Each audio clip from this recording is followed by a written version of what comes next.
Welcome to another episode on cyber scams. This one, we look out for different cyber scams which is prevailing in India. So you need to be aware of that. These are high risk cyber scams which is happening in recent times. So we'll look out each one of them. The first one is, of course, the IVR calls. So what are the IVR calls? And these are most common these days, much easier to deceive even the educated ones.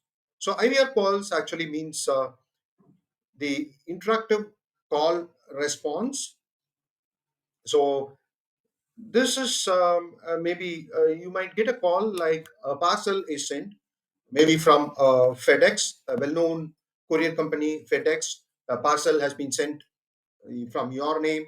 So there will be an automated IVR call coming in saying that you had sent the parcel and we found out some suspicious looking objects like drugs or something, and they will say that it is being held at the customs. Something like that could happen, or it could be something like from a bank. They used to say, we are calling from so and so bank. Somebody or someone, did you make any transaction worth of thousands or lakhs? So we just held it, so you need to be giving the information quickly. So they will hardly leave you much time, to go through it. So they want immediate response. The immediate response could be like they want you to share the OTP, or they want to transfer some money. They'll post as a police officer or a customs officer or a bank official, an RBI control person. They will try to have the conference call in whatever way they want, and ensure that you are deceived much more easily, making you to transfer the money to them. The IVR, because it is an IVR call, an automated response call, so naturally it will look much more professional to you because it is an automated call. But unfortunately, if you look at it, it's a fake one. So they will ask you to even, it's an automated call, so asking you to press the number, press one, then a human person will take over, and then they will even have a conference call with a fake person. That fake person would be even, it may be through a Zoom call, and the fake person could be even in some kind of a government uniform, or even he can display any cards, identification cards, to claim that he is a government person. These are very common these days, so you need to be aware. Take your time, analyze. Best thing is, yes, you need to reach out to appropriate agencies, so you could easily be deceived. So be careful when you are getting an automated call, interactive call response, kind of an IVR call. You get it, you got to be very very cautious. That's point one, and that is important. And the next one is, and as I said, they will always claim to be urgent and very important as well. The next one is online passive or easy income. You'll get any kind of a multiple WhatsApp messages saying that, hey, you have been selected by our company operating in Europe or US or whatever place, fancy places, and say that you could easily gain 5,000 USD per month. All they would say is, because it's expensive in that country, all you need to do is, um, you need to do some kind of work. Most likely it will be like to have a like on any of the YouTube videos or any of the social media posts. You need to have a like and share it across.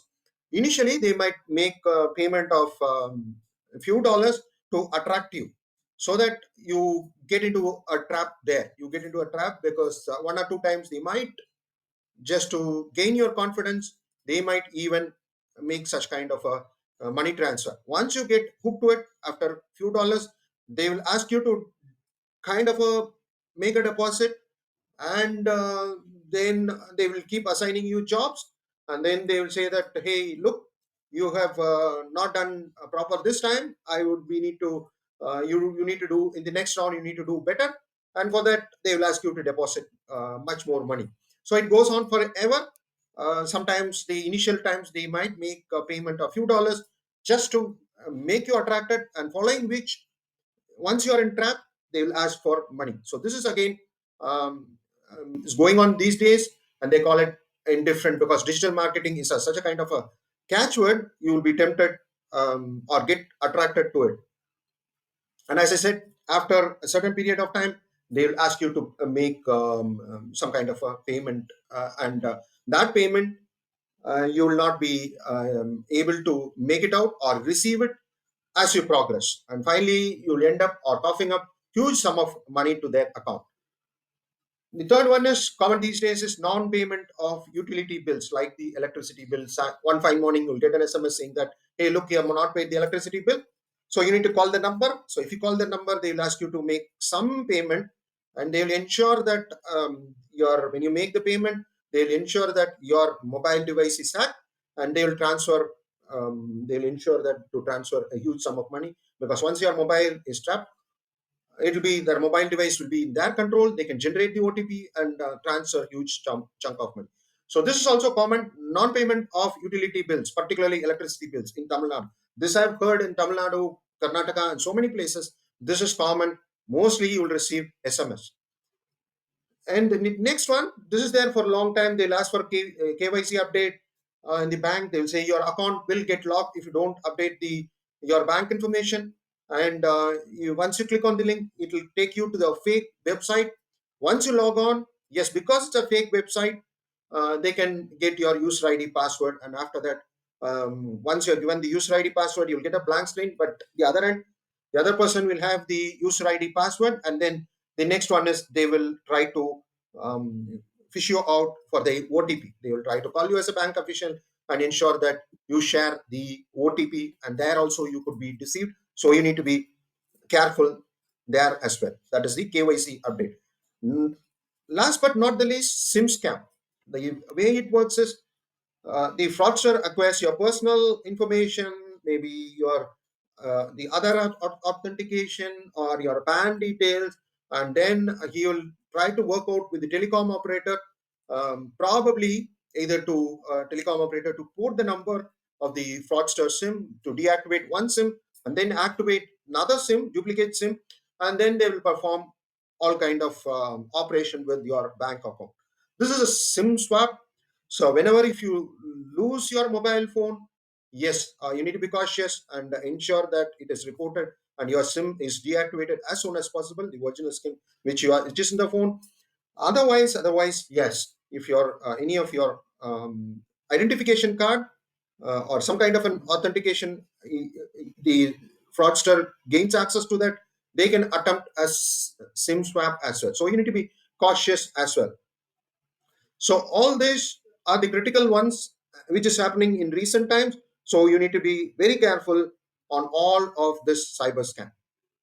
By the way, in case if you get trapped in this kind of crime, that is cyber crime, there is a Government of India website, that is National Cyber Crime Reporting Portal. So be aware of it. It has complete details as what you need to do. All the details are available. You also have state-wise contact details. So have this handy.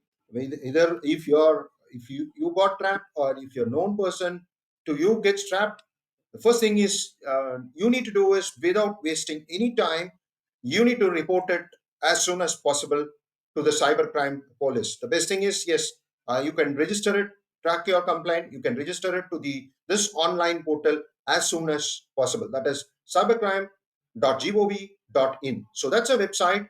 So you need to report it as soon as possible without wasting much of time. I hope you found this useful. Thank you. Cheers.